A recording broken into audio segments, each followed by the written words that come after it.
In the previous video, we looked at creating a stem plot. In this video, we'll visualize wind patterns or liquid flow, and we use uniform representation of the vector field. We'll create data vectors and print the intermediate values and then plot these stream plots. Stream plots are used to visualize flow in vector fields. Examples from science and nature include fields of magnetic and gravitational forces or movements of liquid materials. Vector fields can be visualized in such a way where we assign a line and one or more arrows to every point. The intensity can be represented by the line length and the direction of arrow pointing in a particular direction. Usually the intensity of the force is visualized with the length of a particular streamline, but density can also be used for the same purpose. To visualize vector fields, we'll use streamplot function. This function creates plots from streamlines of a flow uniformly filling the domain. The velocities field is interpolated and streamlines are integrated. The original source for this function is to visualize wind patterns or liquid flow. Hence, we don't need strict vector lines, but uniform representation of the vector field. Most important arguments for this function are x, y, evenly spaced grid of one-dimensional numpy y array, and u, v, matching two-dimensional numpy y arrays of x and y velocities.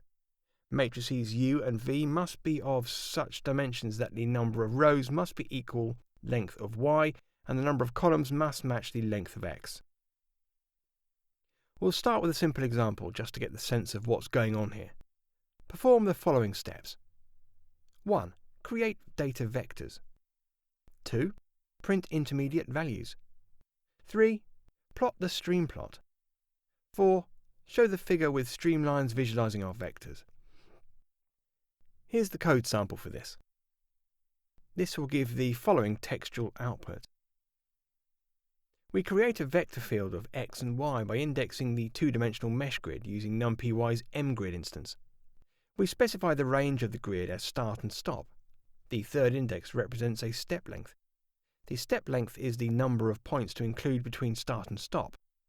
If you want to include the stop value, use complex numbers for the step length, where magnitude is used for the number of points required between start and stop, stop being inclusive.